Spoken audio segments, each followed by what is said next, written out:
Correct. This is it. Here we are. Doing what we do, my man. What's I today's date? love it. What I should know that before we start the show, right? July 27, 2020. We want to welcome everyone, all of our viewers, all of our listeners to Where's Your Heart? We have an amazing show for you today. But even before we get into that, extremely grateful for all of you all for listening, for tuning in, for supporting Where's Your Heart. We've gotten so much feedback from new listeners, new viewers, from those who have been supporting the show since our first episodes. This is our sixth one that we've been in, and it's just amazing to be able to share and hold this space with my friend Royce, Mm. who is diligently working on a few things right now. But just really, no, it's really an awesome opportunity to be able to share and champion vulnerability with the audience. So that is the intention of our show, is to create a safe space where our guests can be vulnerable, can talk about how they feel, they can express their emotions in a way that is safe, but Mm. also in a way that is critical, so that we're able to hold space for a lot of different people. And as we're going Yeah. to talk about a little bit on the show, how do we meet in the center, right? As a centerist personally, right? How do we actually do that? So that's what Where's Your Heart is all about. So if you are viewing right now, I see we have 11 people that are in. Now is your opportunity to share with your community. If you think anyone that you Mm. know needs to hear something positive, needs to see something positive, needs to be uplifted, needs to be able to express themselves in a way that is non-toxic, now is your time to share. Take the next minute or two, share with your community, share with your Facebook group, share with your YouTube group. Um, However you're viewing this, just take the opportunity to do it. And I'm saying that not necessarily for us to get more viewers. It really is about, there's so much that's going on that is Mm. not breathing life into us right now, that it is important for me, even if it's just for an hour, to create and hold that space. And I know it is for Royce as well. So that's what Where's Yeah. Your Heart is all is back. So how you feeling, my man? Good. I'm coming off a couple days off, which always is a little disorienting. No, like actually Good. feeling rested. Sorry, I was heads down there starting my own watch parties, so I think I got I'm them doing all that now. going. Now it's turn. Um, but yeah, I'm always like in this time when everything is all kind of funky anyway from COVID, and then layer on top of that all of what's going on in the world around Black Lives Matter.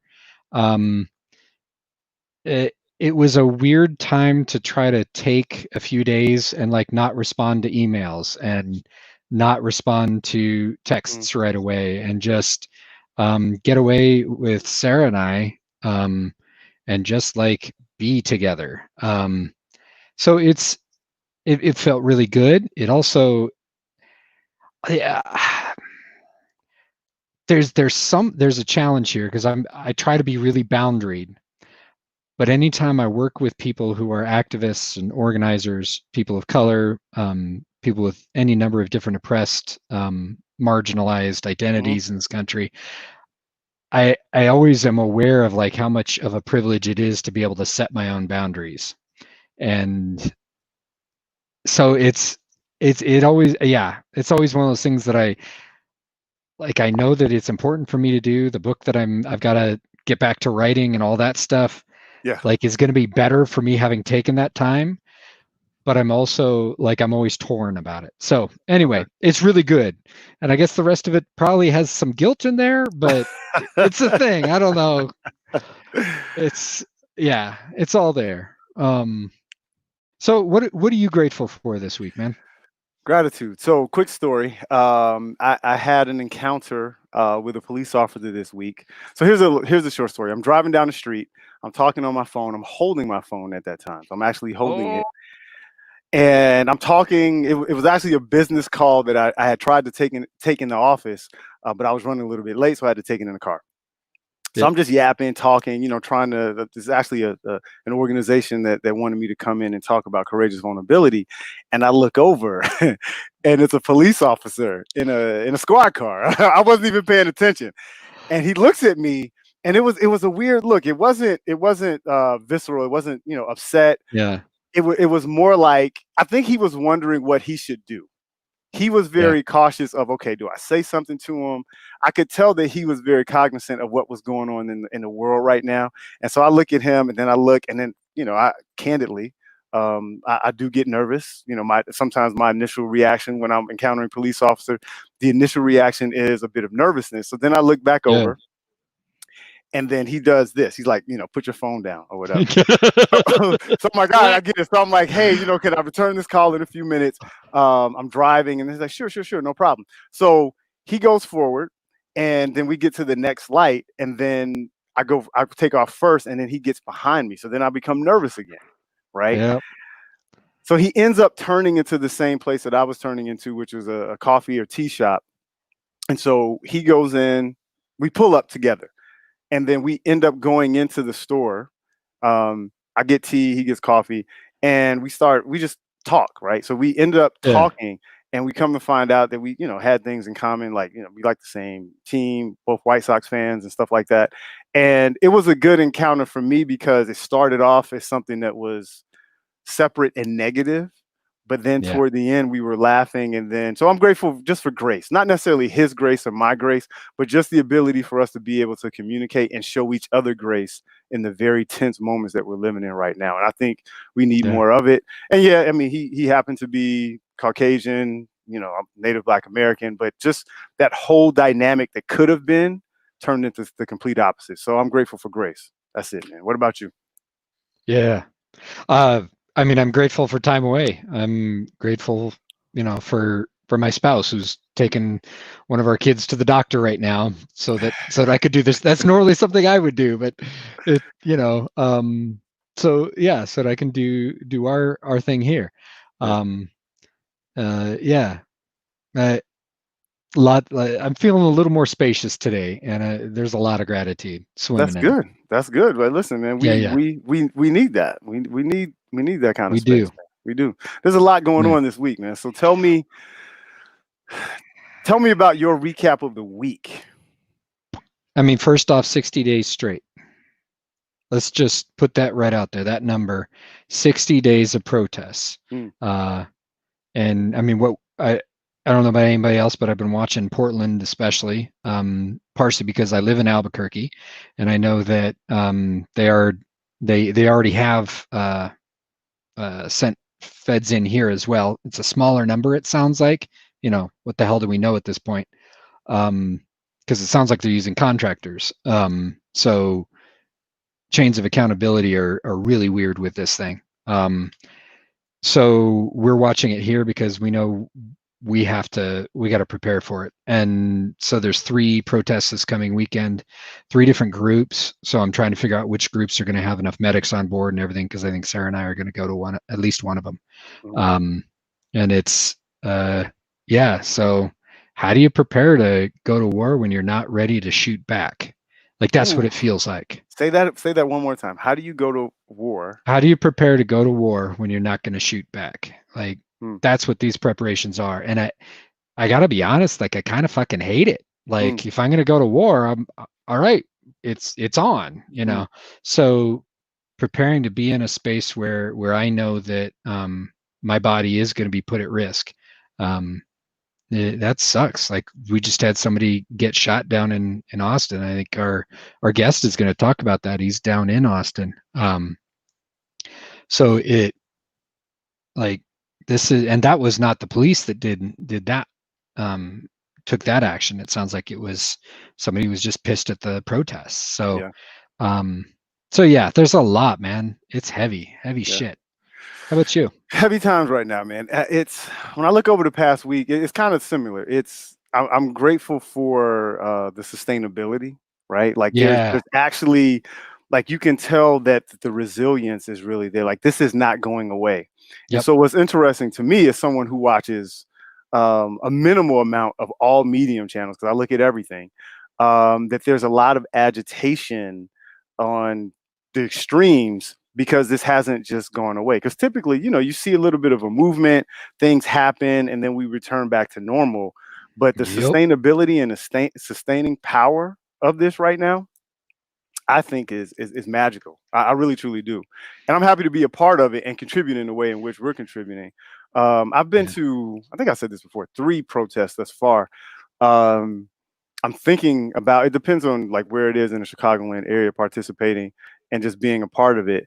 But that part of it for the last week has been really good. And I think, when we look at people who are putting their lives literally on the front Yep. line to talk about injustice and breaking centuries of ills that have been happening to the Black community specifically, but really oppressed people. um, that's empowering. It really truly is Yeah. empowering. So, I know we talk about offering our platform as a way to add to that, in our way, but yeah, the last week has really said, I just scratched my head and said, okay, like it's sustainable, and that Yeah. is nice to see. It really truly is, man. It is. Yeah. Well, and to hear you mention too the oppressed peoples, I think that's so. Our show today is Red Lives Matter, Mm, um, and I so like that was one of our debates that I think we're going to talk about on the show. Like yep. how do we even title this? Um, so we're lucky today to have a friend of mine, James. He's Yakima and Cree, and he also has some English and Irish. He puts it. He's so humble. Like this is Get it out for he's him, man. This is all your chance to humble brag for him. right. See, my man, okay, he's a business owner, he's a father, a husband, brother, son, friend. Like this is his description of himself, folks. Just like it's the connectivity that he points to, and that Mhm. really speaks of who he is. Um, uh, his I am going to share too, like his like meaningful word. We do this preparation process with our guests where we talk about a word that really like brings ourself forward, and Right. his word is grind. As I said, his new name is the Grindmaster J because he lives that shit. Like grind is literally his fucking word. He's one of the most persistent humans, and one of the most like he always knows how to persist even when it's not confrontational.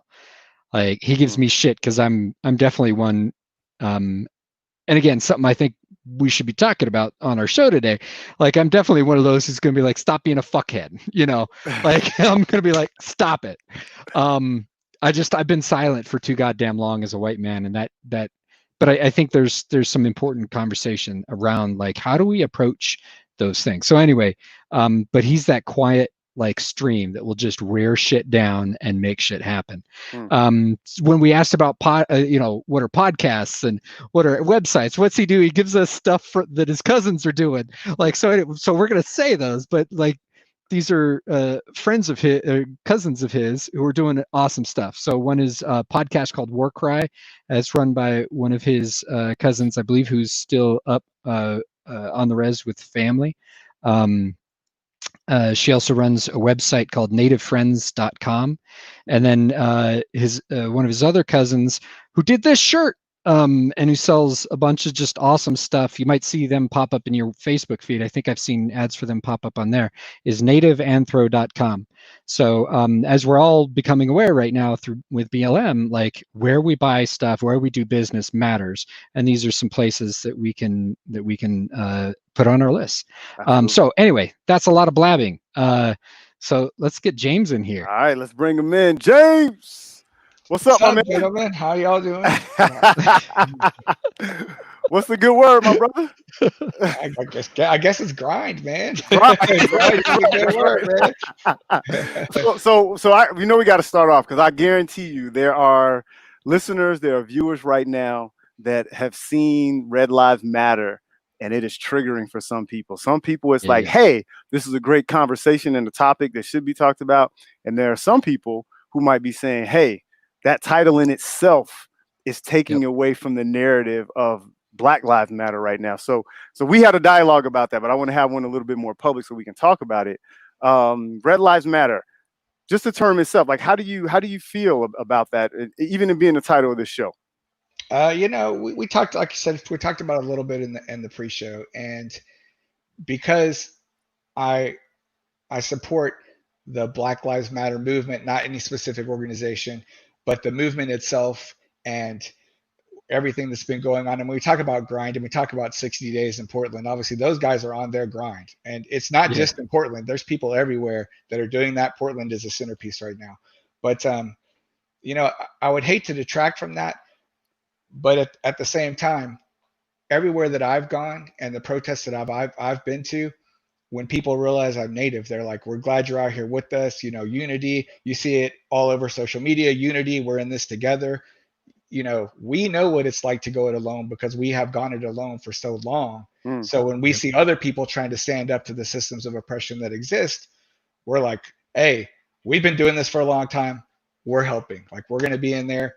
For myself, they offered to let me speak at a protest, and I'm like, hey, I'm not out here for that. I'm not here to take center stage. I'm out here to support.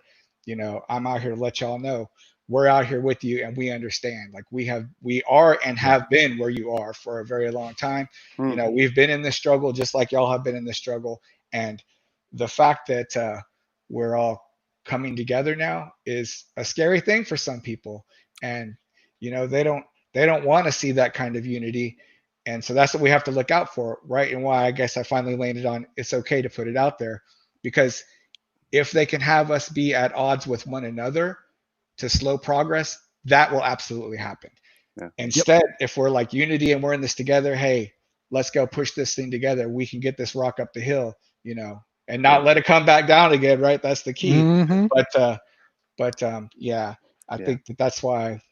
For me, I was like, I think it's okay. Like, we can have that as a title and go forward. So, well, and you know, we talked about this too. I mean, our premise is the whole space for people who want to champion vulnerability, but do it in a positive way. So, the title, not at all, is not triggering for me.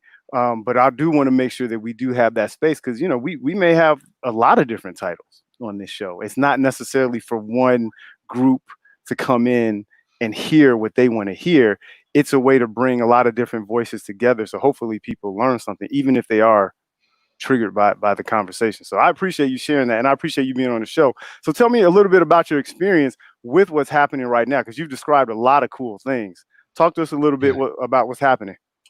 Yeah. So early on, I went out to a few of the protests here in the Austin area, and I threw it out there to my close circle of friends that, hey, to me, this is the thing. History offers every generation a couple of chances to do the right thing.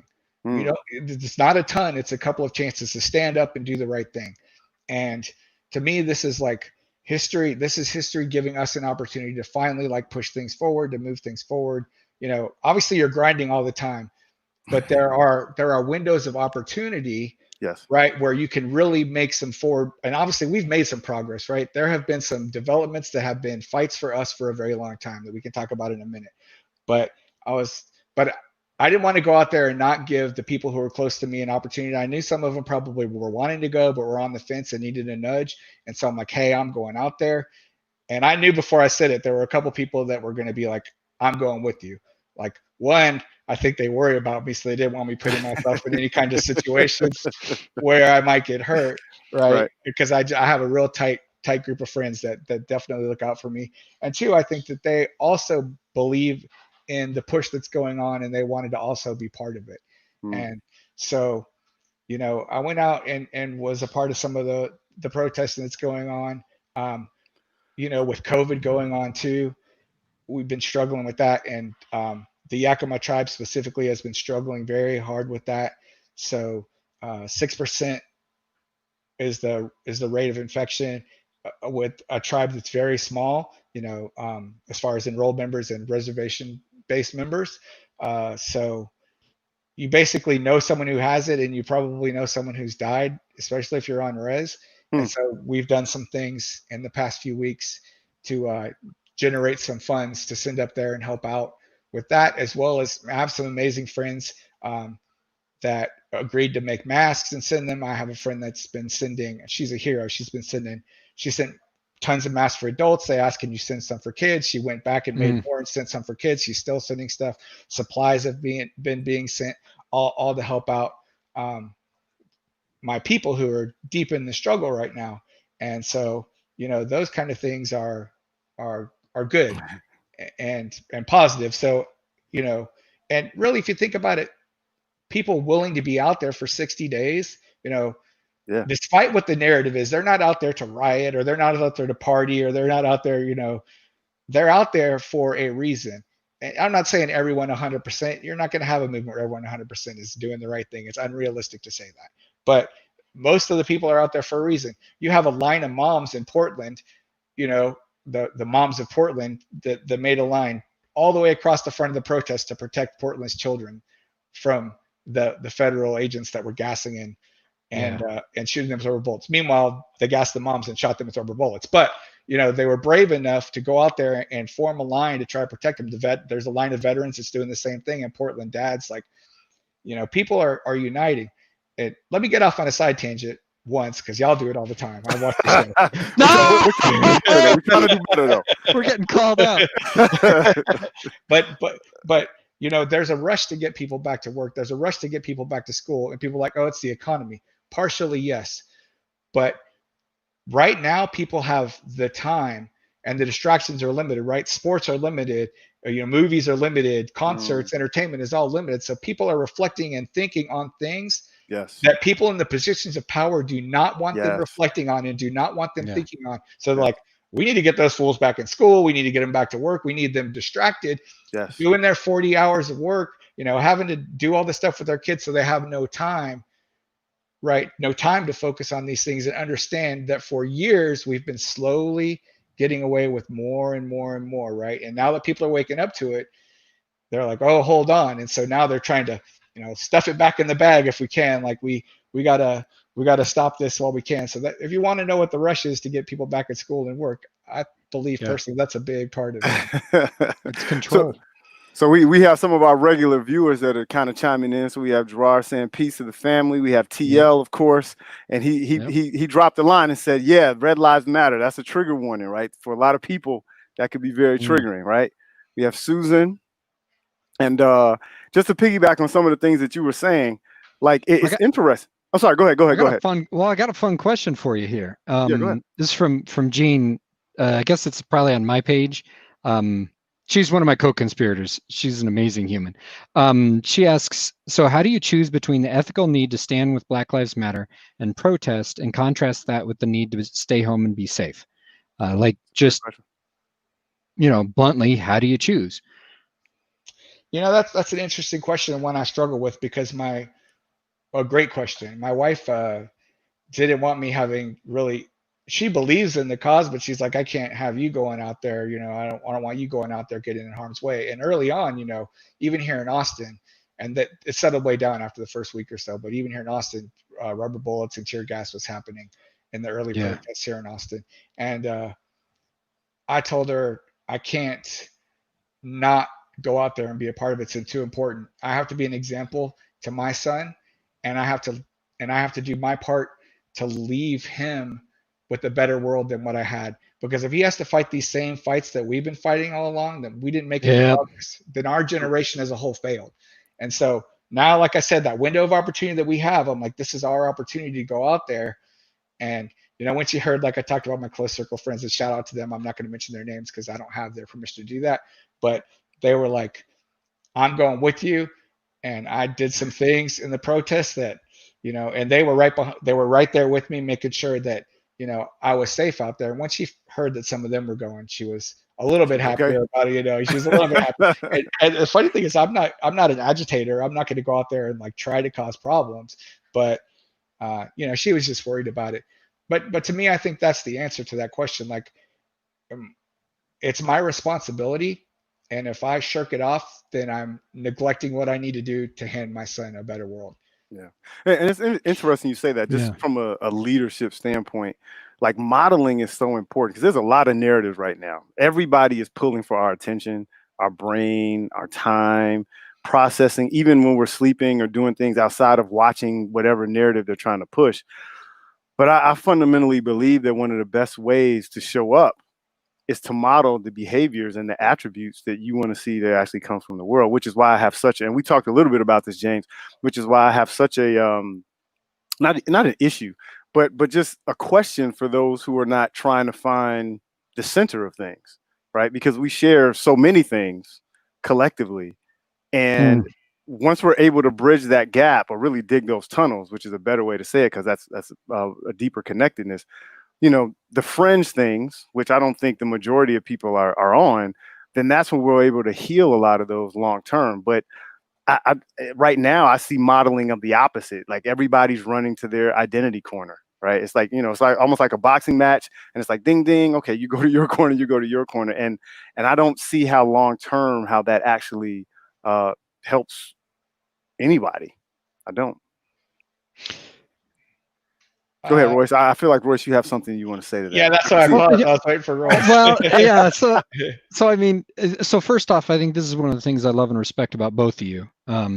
Is like I've watched James sit down at the table with people. Like we know each other from a hobby, and that hobby is very white boy. Like that's the center of it. And I've watched him have. What is a hobby though? School me, because I don't know what that is. Okay, yeah. What is a hobby, or what is this hobby? It is a hobby, like a place. I'm sorry. Yeah. I'm sorry. Okay. No, it's a hobby. Okay, no, I got you. And so it.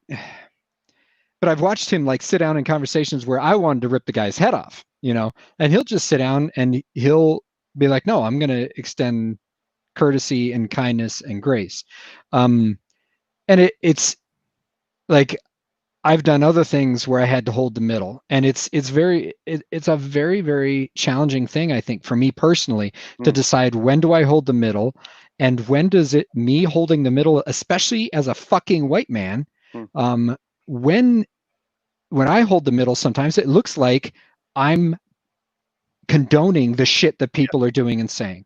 And so I struggle with that bluntly, like, because it is sometimes I just get done with something and I'm like, this was fucking racist and y'all need to shut the fuck up. Like, well, and I think everybody should be able to call that out. I have no problems calling out racism or anything of the likes.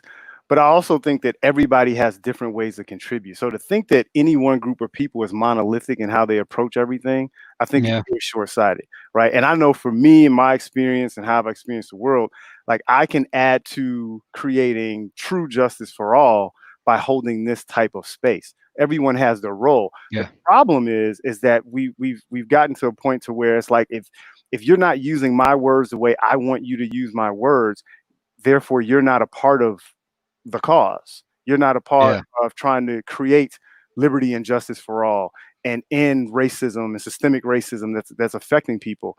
And that's where I think we go wrong, because everybody has to contribute something. So anyway, James, I'm really curious to hear what you have to say about this, James, coming from a Native American standpoint, because we talked about, right, systems of oppression. I mean, heck, everyone in the United States is benefiting from what was taken from you and your ancestors. That's a very loaded question there. I had to catch. We're going to call that one out. It's true. Yeah, so it is. And the history books are only now maybe in some places starting to get corrected on that issue, and how, they were some that literally would say, and the Indians moved over to here. It's like, no, they didn't move. They were moved, or they were wiped out. They were killed, right? So, but at the same time, where we are now, I'm a big believer in this, and it applies to a lot of things. A lot of people want to bemoan like what has happened, and I think you have to look at what has happened and you have to make it right as you go forward. But at the same time, you have to deal with, here's where we are now, and here are the things that we can do to make things right and to make things better going forward. Like I said, pave a future for my son where he doesn't have to deal with, hopefully, as many of these issues. I mean, hopefully none, but I mean, I'm not unrealistic about it, right? And so you have to forge a path forward that is mindful of the past and attempts to not only make things right for those people, but also is a foundation that will withstand moving into the future, right? So there has to be flexibility. Anything that's not flexible breaks, right? Exactly. So it's just really, I guess, difficult. But at the same time, you have to be willing to listen to all voices at the table that you talked about, right? And you can't just shut someone down, and you can't attack right away, right? There's a time where it's like, I have to shut you down. I'm done with you. You are not going to be helpful to me. You're going to be detrimental to allowing you to continue to be in my circle will be detrimental. So I have to remove you from my circle. But that's a long time away for me. Like, I'm willing to put a lot of effort into trying to help someone. It's true. And trying to help someone become better, because I was taught that there's good inside of everyone, and that everyone is worth respect right away, right? And worth some amount of effort to help them in the ways that they're willing, not force them, but help them in the ways that they're willing, give them the nudges that they need to become better people. And I think you're absolutely. I mean, we talked about this on the I was going to say pregame on the pre-show. And I agree with you 100%. And I also understand why people can be upset when they're hearing the collective conversation, because that narrative that you're talking about, and that I talk about as well, has been weaponized. It's been used to create a level of apathy, right? Where it's like you get these tokens or these symbols and things that people can count, these trinkets, right? But they're not real meaningful, organic change. And we were talking about this before we went live. That's one of the things that I appreciate right now is how sustained this is. And we talked about, right? Like, for me, definitely support Black Lives Matter as a movement, but not necessarily one particular organization, right? And I've said that before, I'll say it again, that's really important, because I think you have to call it out. You have to say, yes, Black Lives Matter needs to be said and needs to be heard, because we're talking about a group that I belong to right now. But even as you talked about, James, right? If you look on their website, they talk about more than just Black Lives Matter. They're going into other areas, and it really comes down to oppression. But you have to have, my point here is, you have to have a starting point. You have to have, where are we? Entry point, yeah. Right. So anyway, I mean, and you can expand on that a little bit, James, but I just think it's really important to call out both. I get it. I get but for us and what we're talking about, we're not weaponizing it, but we are acknowledging it, that that's something that needs to be had, which is, we talk about having a seat at the table. We have to create a new table, right? But excluding people who are going to be a part of human society or humanity is nothing short than what's happened to the Native American community or the Native Black community, right? Or women for, very, very, very, very long time. Yeah. And, there's got to be a spark for a fire to start, right? And I think that where we are now, the spark has started and the fire is kind of raging where we are right now. Like, federal troops are being sent out into cities for a reason, because the fire is raging, right? And they want to try to use their same playbook that they have to try to get rid of it. And the playbook is not only sending the federal troops, but it's saying, oh, look at what these Antifa people are doing, right? Like, look at what these terrorists are doing, right? Like, look at all the harm that they're causing. And I this is something I do that I encourage everyone to do. Maybe not as much as I do, but you can watch the protest on Twitch, and I mean multiple streams at once. So Twitch TV/woke shows more than one stream at once of the protests from the protesters' point of view on the street. So I will watch something happen in real time, and the next day read what the newspapers are saying about it, and it's amazing what they're twisting it to be as opposed to what actually happened. And there hasn't been in our history that I'm aware of a place where you can get so much of the private community who are acting as press right in the front lines perspective on it, so that you can see for yourself, even though you're not there, exactly what's going on, and then draw your own conclusions. Like, don't let CNN, Fox, MSNBC, whatever, don't let any of them tell you what it is. Go look for yourself and make up your own mind, because that's where the power is, when you start making up your own mind and stop letting someone else tell you how to think. And that's what they're scared of, man. I'm telling you, that's why they want you back to work, because they don't want you thinking. And that's why one of the first things they do before they take, before the feds have been escalating the violence, is they cut the feeds on all the cell towers and stuff. Sarah's been reading about this because she was watching a feed Saturday night, and then suddenly everything went dark, and there's a number of different tools that they're using, including ones that actually allow them to invade the cell signal, which is kind of nuts. Like we're being told in preparation for the stuff here in Albuquerque, considered leaving the phone in airplane mode instead of broadcasting live. So I'm looking for other ways to record when we go in, so they can't actually access my phone and use that. Like, this is nuts. This is stuff that we used to train people how to do in like School of the Americas shit, you know? You say they, who are you referring to? The feds. Okay. I mean, we assume that they're the ones using this technology because that stuff was not necessarily happening when it was local cops, which I don't want to defend local cops around certain issues. And like, when it's clear that these groups are being pitted against each other by power structures, like there's a real problem here. What the hell is going on? Well, I mean, we know what's going on, but like, seriously? So where the hell are we? Yeah. It's a lot there, man. It's on the precipice of something major, and that's what they're saying. God, I hope so. We're getting closer and closer to real systemic change, and the closer we get to creating new norms, I want to believe that, man. I want to believe that. I believe it's true. Yeah, but I mean, it's visual. I mean, we can see it, right? And I definitely can feel it. I mean, and it's not always good, but I definitely can feel it.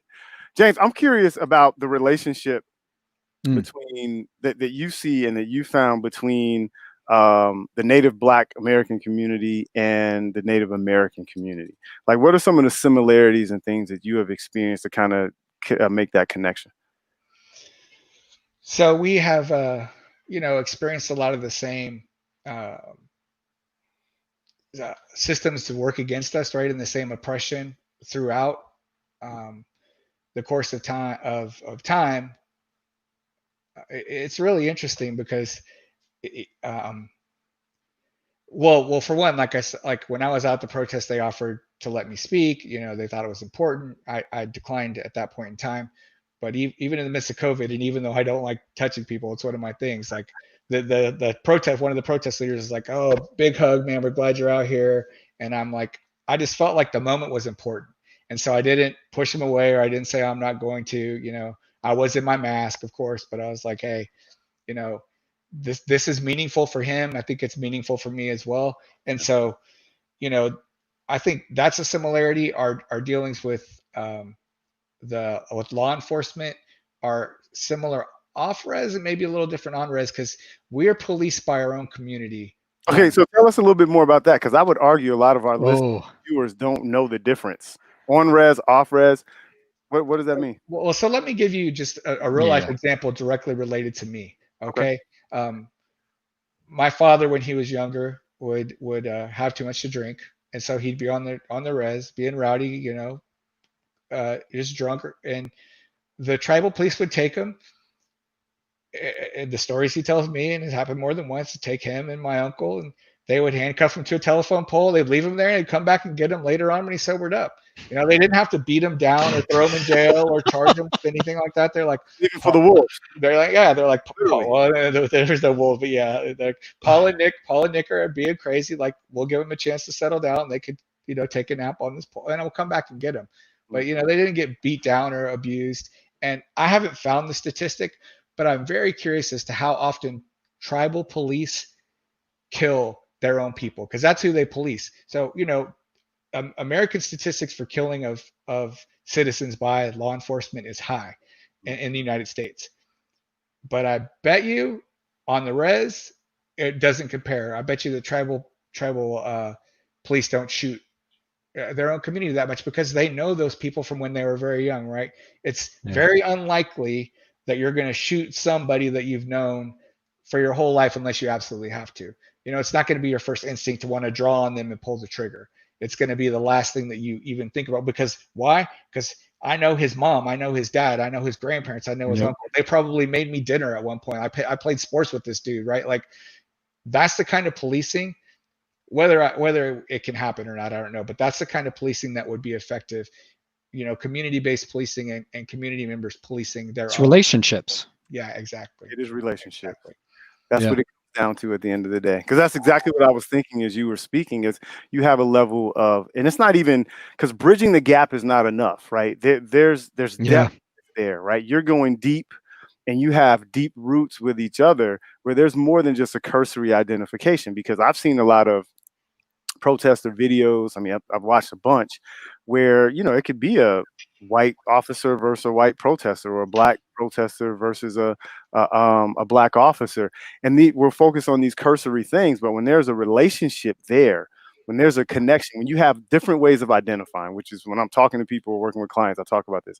When you have different ways of identifying with people, it makes it difficult. I would even argue pretty much impossible for you to be able to dehumanize someone, whether it's consciously or subconsciously, which I think happens in a lot of these cases, because you have that type of connection that's there. So I think that's a great point. And which goes back to how we started, which is when we're able to find a center and ways in which we could connect that are not as cursory, that's how we have a deeper bond, and we can talk about a lot more scratchy things. It doesn't necessarily mean we're going to come to the conclusion or the answer right away, but we at least started a process toward progression. But I also think that one of the things that you're talking about is that there's a level of grace that's there. I'm using your example as an officer, but then there's also a level of grace for the person who, I don't know, who may be drunk at the time, because once there is this point of, I really don't care. I don't care about you from a human standpoint. People are doing anything. And this is where you see police officers that are able to, you know, kill somebody for eight and a half minutes and act like it's nothing. Right. But then, you know, on the flip side, where you have people that may come from the same community that are able to kill each other as well. Just finding that gap. So anyway, I don't want to ramble too much about that, but Yeah, kind of on that point, I had a friend that was a law enforcement officer, and he quit. And he told me the reason why he had to quit was because he had to deal with the least common denominator, actual criminals all the time, or most of the time, not all the time, but most of the time, everyone became a criminal. It didn't matter. And so he became desensitized because that's what he's dealing with all the time. Wow. Well, if you're in your community, you know, I would venture to guess that you would be doing other things besides just dealing with criminals all the time. You know what I mean? And I would hope. I think it would make, I think it would make a big difference. Like it could, well, really help us out. So I think you're hitting on something really important there too, because there's also the manufacturing of criminals. Like, so what the officers chose to do in that situation, they could have manufactured criminals by locking the two. You said they were brothers? Yeah, my uncle and my dad. Right. Could have locked them up. They could have charged them. They could have run that down. And so there's choice on the part of officers. And an officer that we had on the show back, 5 weeks ago now. Goodness gracious, we've been doing this for a minute. He talked about that there are times when he's like, no, you know, my choice is this rather than this. And it's really, really significant. And then I look at our system where we made border crossing a crime where it wasn't a crime. People don't know this, but like 100 years ago, it was not okay to cross the border, right, between U.S. and Mexico, say. It was not okay to cross without going through a checkpoint, but people did it every day, and all right, that's cool. It wasn't a crime. Now it's is it a misdemeanor or a felony? I can't even remember. But like 20 years ago, they passed a law to do that, and that's how you get away with then saying these people are all criminals, because we're pointing to this. And again, we see that in protests. We're seeing, now this is an unlawful assembly, and that means we can charge you with a crime. And now we're into the manufacture of criminals. Like, this is what's happening, instead of what the story that you told just now, James, about the officer wasn't interested in manufacturing criminals. He wasn't interested in charging somebody with a crime. He was interested in making sure that these guys couldn't hurt anybody. And it's interesting the way you put that, James. I want you to respond to that, because to me, I believe that words matter, right? So even the term policing can be derogatory, or at least it's built up a derogatory narrative up until this point. So if we call it just public safety, like, how do we reimagine public safety, right? And and we call it public safety officer. So even the intentions of the words sound different. Now, some people are going to be like, "Oh my gosh, Torian, that's pie in the sky. That could never happen." But I believe that something that simple, right? And then of course we build organically out of it and start to talk about, well, what are some of the expectations, where it isn't just, okay, I'm going to enforce people, places, or things on someone, but it's more of an assessment of what the situation may be. And then that public safety person has more tools in which they can draw from, in which they can assess and address the situation. To me, that would be the more viable option. It's going to take a little bit longer, and it would change a lot of framing and how we think and how we show up, particularly as officers that we have right now, but then also in how we as citizens interact with officers. I don't know. What do you think about that, James? I mean, do you think that's something that's even possible? Not only is it possible, it's what probably not probably it's what should happen. Mm. An officer. You're think about it, anytime you interact with a police officer right now, at least initially, like the experience you talked about at the beginning of the show, it's going to be a negative thing. Hey, I'm pulling you over for this. Hey, I've stopped you to question you about this, right? Whereas if it's a public safety officer, and maybe this still happens places, but you used to see um, officers go get into basketball tournaments with people and be Yeah. involved in the community, you see less and less of that.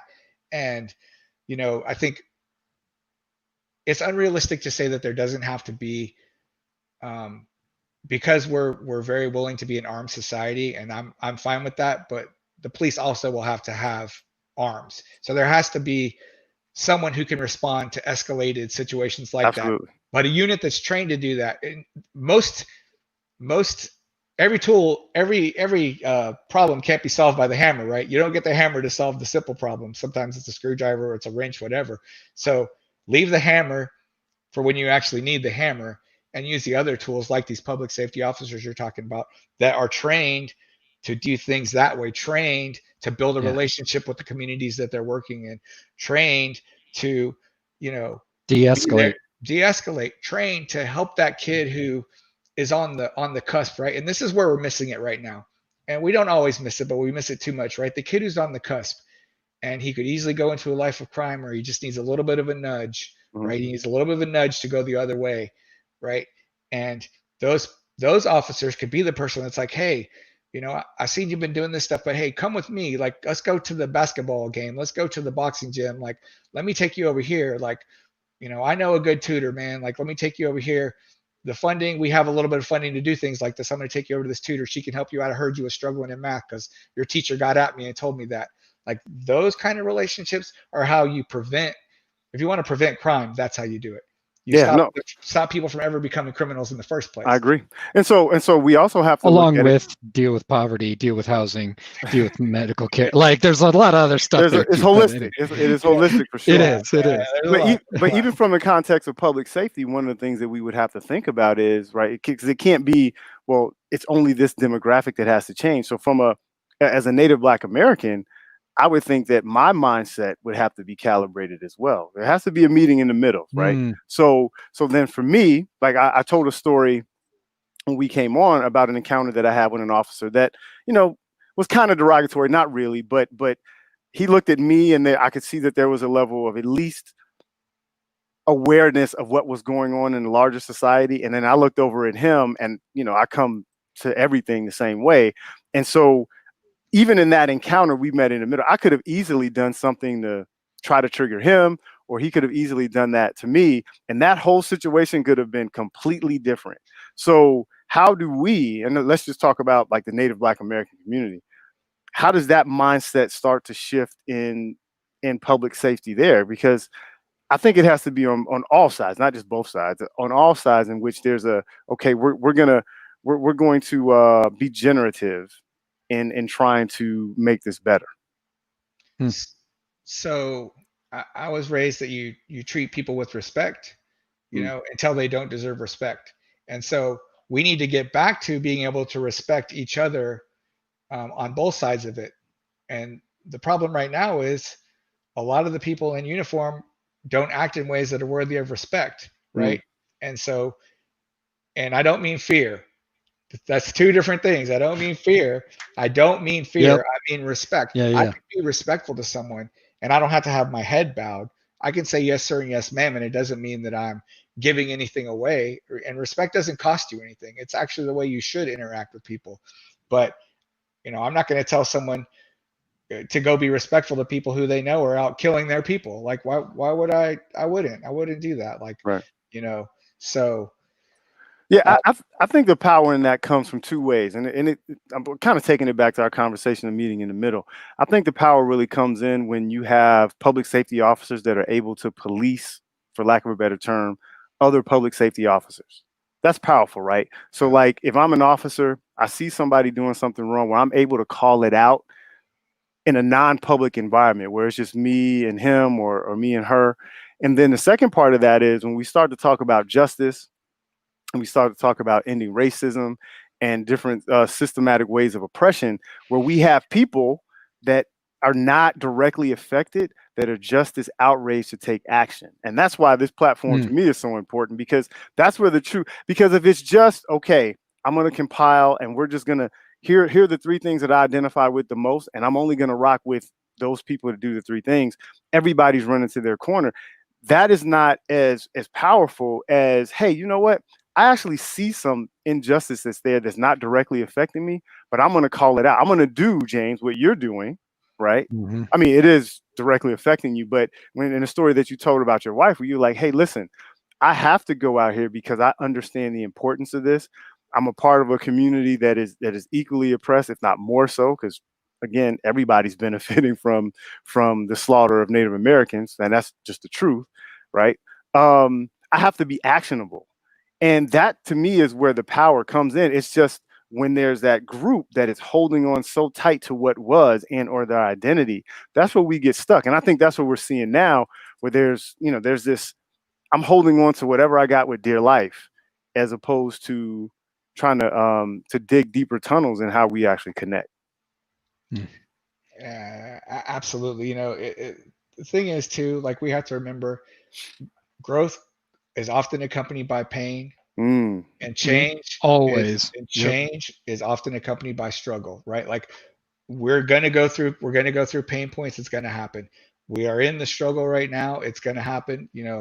Is it gonna get better? And yeah, of course, you keep pushing, and they'll it's gonna start getting better.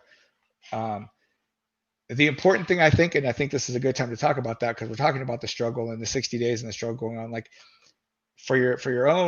for myself, I do this, and I know I encourage Royce to do it, so I think I'll mention it here.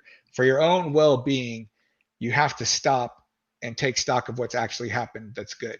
You have to take stock of even if it's a little bit of progress, you have to stop and take stock of, okay, we've progressed. Like, if you don't see any progress at all, and you never take stock of it and allow your mind to go, we are making a difference, something is happening, there's no way you're going to keep pushing, you'll give up. I mean, think about it. If you're trying to lose weight and the scale never goes down, you've been doing something for a month, guess what's going to happen? You're going back to the fridge and you're getting cookies and cream and you're going to town, right? I'm living that right now. Right now. And so you have to take the time to reflect on the positives as well. There's heavy stuff going on, but there are good things happening too. Qualified immunity. I know. I think a law passed in Colorado to get rid of it. So that was a positive thing, and I took some bounce from that. And you have to, because it's not gonna happen overnight. And like I said, it's not gonna happen without pain. So very true. Yeah. So I got one of the questions asked earlier on the feed. What actions have you taken to fight for equal treatment and equal access to opportunity for Black people? What actions have I taken personally? I don't know. I've got my own responses here, but like, do either of you have responses on this? Oh, yeah, you need more than the 10 minutes that we have for me to talk about that. Yes.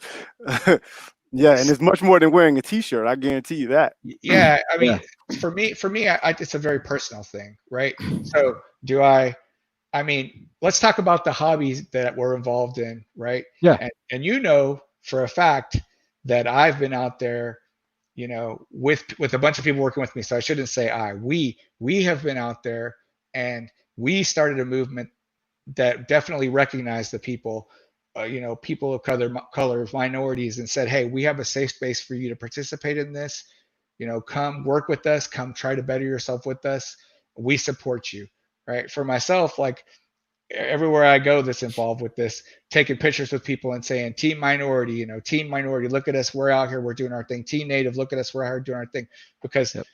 if I can convince people that you no longer exist, then you no longer Yep. matter. And that's a lot about what happened to Native Americans is, we make this myth of, the noble savage, right? And those people over there, I don't know who they are, they no longer exist. And it's an interesting place to be in when you're the only Native American that anyone's ever see. Like I literally meet people that they don't know any other Native Americans in their life. They've never met any other ones. I'm the only one, right? But so for myself, what have I done? I've helped people in those spaces where I have influence. And so the answer is, where you have influence, use it to help. And I used it to help Black people. Royce can be my witness to that specifically, and where I have influence, where I've had influence in companies and business, I've done the same kinds of things, trained, helped, mentored, reached out. And I think that's how, there's going to be some significant higher level changes, but for the person on the grind in their everyday life, they reach out to the people that are close to them and they help them to get better, to rise up. No, I think that's spot on. But I'll peel that onion back a little bit, and I will say that not a lot of people are in the process of healing enough to even do that for themselves, let alone do that for other people. And I would include Black people for other Black people. I mean, and it's so when you have these conversations that are happening right now, so, think about if you're a generative person, if you're doing those things, right? If you're saying, hey, you know what, I want to be intentional about, if I'm a hiring manager, which I have been for over 10 years, and I want to hire people into an organization that I work for and or an organization that I have, and I'm going to intentionally make my funnel larger and include intentionally Native Black Americans and women, but we're talking about Black people. I'm going to do that, right? And in the interview process, I am going to make sure that I have a measurable amount of people that I at least get in front of that are qualified for this position. Like, this is something specifically that I've done. Or, because I believe in economic empowerment, where I'm making sure that I bank my finances, my real estate attorney, my employment attorney, my accountant. These are all Native Black Americans, right? So where you're intentionally saying, I have influence and I'm going to make sure that underrepresented communities, Black Americans, are actually going to be a part of my ascendance and my growth. The challenge is, are you growing so that you can actually uplift people in your process? That's number one.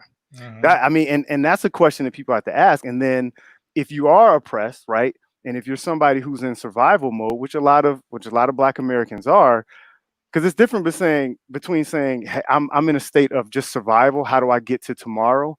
As opposed to, hey, I can see a future and I'm working towards something. So I think we have to differentiate between that as well.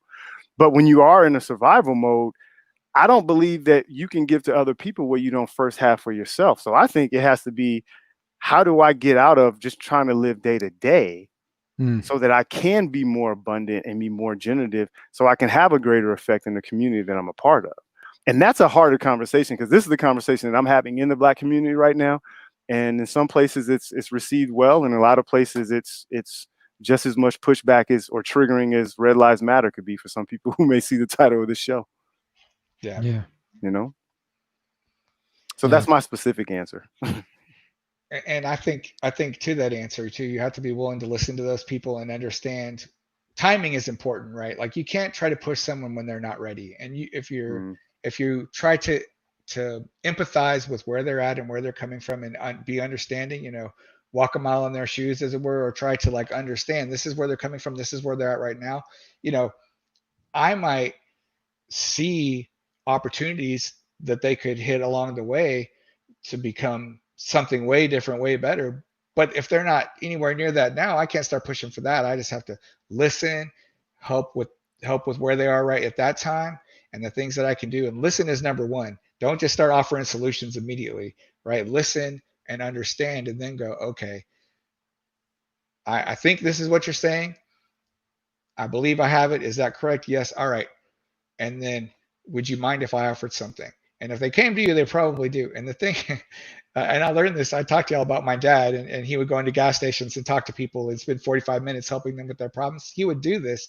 And it's why maybe I'm introverted, because I'm careful, because if I'm willing to have a conversation with you, then I'm extending myself out, and I'm saying I'm willing to dig into this trench with you, Yep.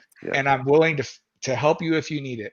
And it's why sometimes I'm like sitting in the corner, and I'm like, because I just know of myself, that's the way that I am. If we're gonna start talking, and I see that you could potentially could use some help, then, and I feel like you're willing to work with it, with what I had to offer, when we can work together, then I'll do that. And Yeah. it's why I'm careful who I extend friendship to, for that reason as well.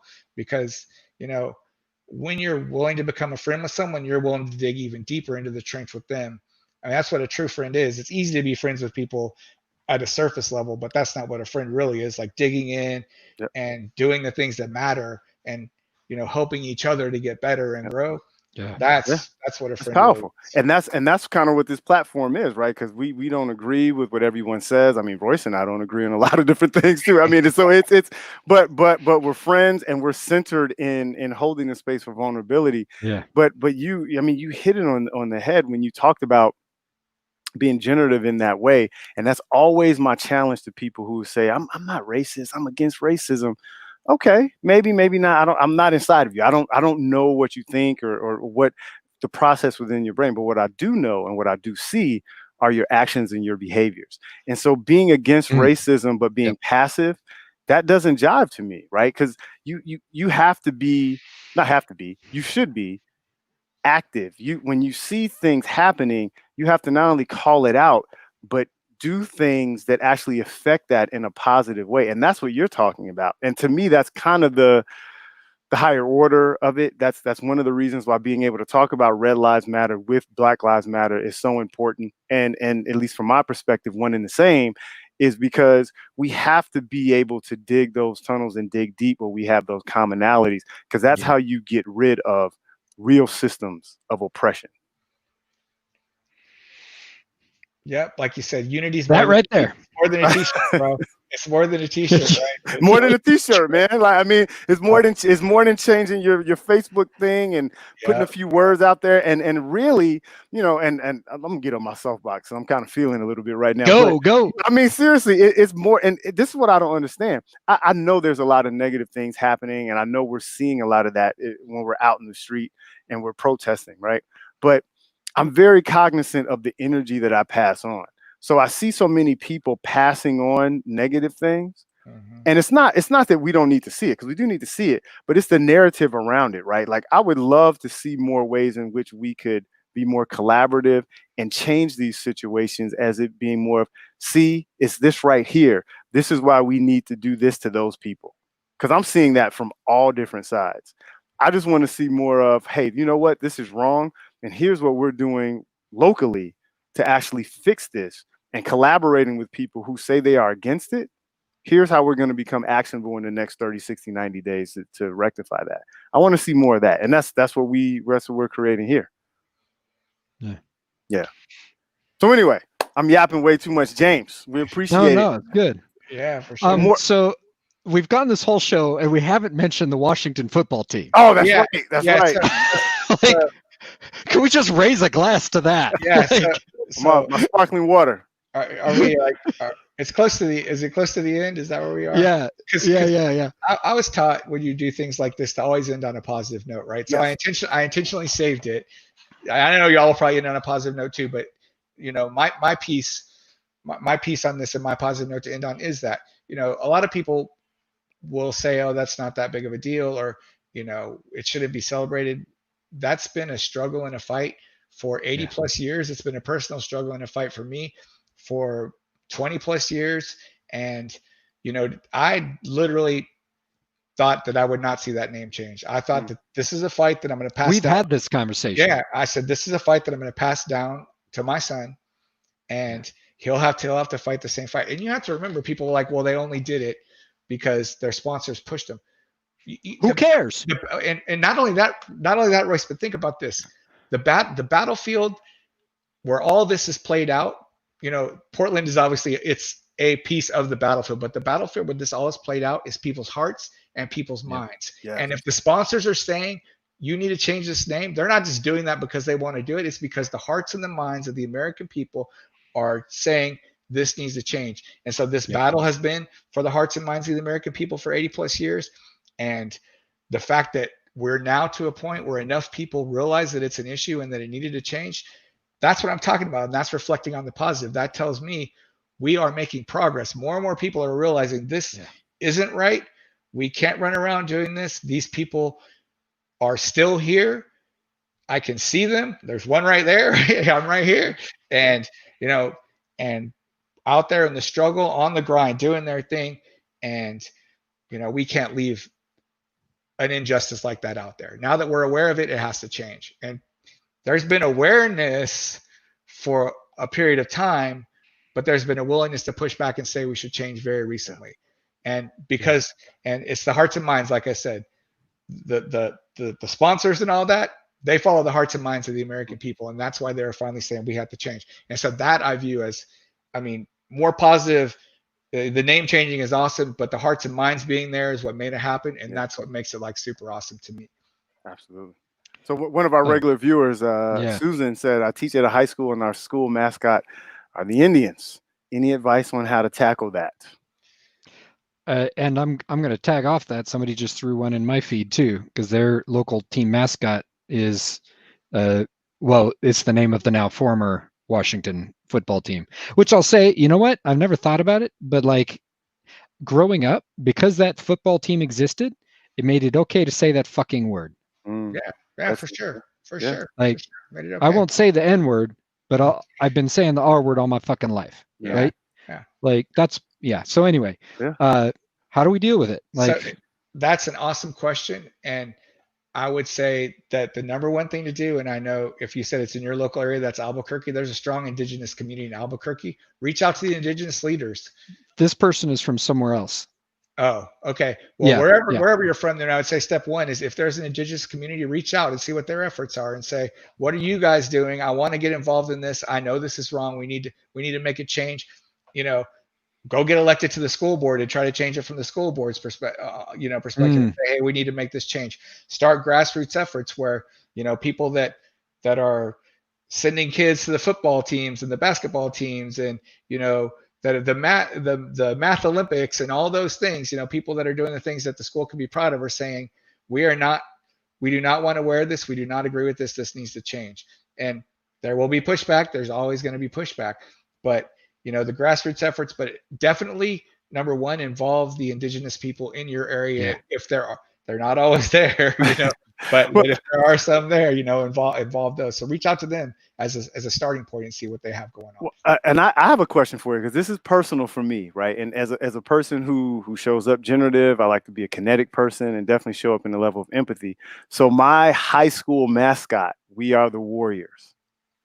And my high school mascot was the Okemos Chieftains.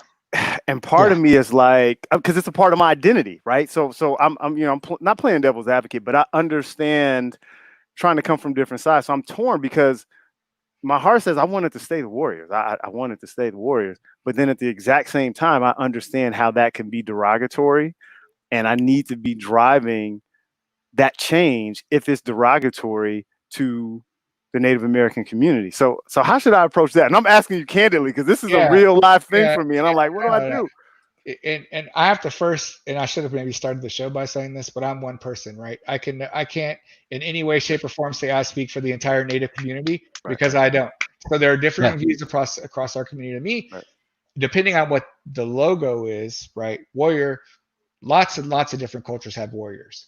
So that one does not have to be problematic. Hell, show me a logo that actually has a variety of warriors pictured. But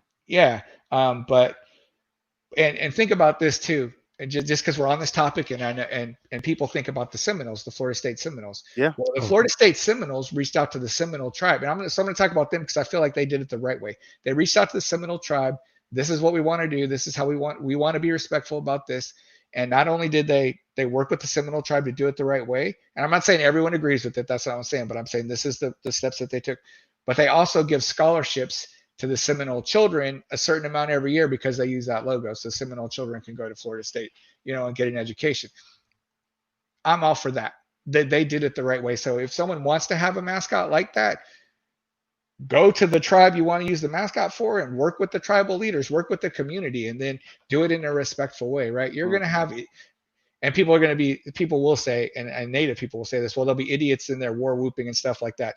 Idiots are going to be idiots no matter what you do. You can't let the idiots dictate to you how you carry forth, and do business. Yes. Otherwise, nothing intelligent ever gets done. Yes, I love it. Well, James, totally appreciate it, man. We appreciate you being on Where's Your Heart. It's been a great initial conversation because we got a lot we can talk about and stay on. But yeah, man, I mean, it's been good, and I appreciate all the things that you're actually doing because being actionable, modeling. I mean, that's what it's all about, and we appreciate that. I appreciate that.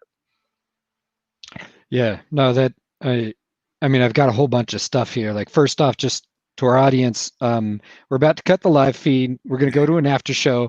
And I'm making the commitment here publicly that I'll have a Patreon up, not by next week, but by the week after, so we can get some of this footage and y'all got more to chew on and more to point us in fun directions. But yeah, James, thank you so much for being willing to come on here. I know that at one point when I first asked you, you were looking to ask one of your cousins to come on, and I just really appreciate you being willing to come on and just talk about this stuff. It means a huge amount to me personally. Thankful for you, man. Thanks, brother. Thanks. Hold tight. We're gonna bring you right back. All right, I'm gonna see how this works. Here we go. Technology. We're gonna see if I can do this. Edit the feed. Will it work? Oh no, it doesn't work. Okay, this is where you guys get to see some of the behind the scenes stuff. Torian trying to be a producer. A magic sauce. I don't think we're gonna be able to do it. I think we're gonna have to. We're gonna cut and then do it that way. Cut and come back. All right. All right. Thanks everybody. See you guys next week. See y'all.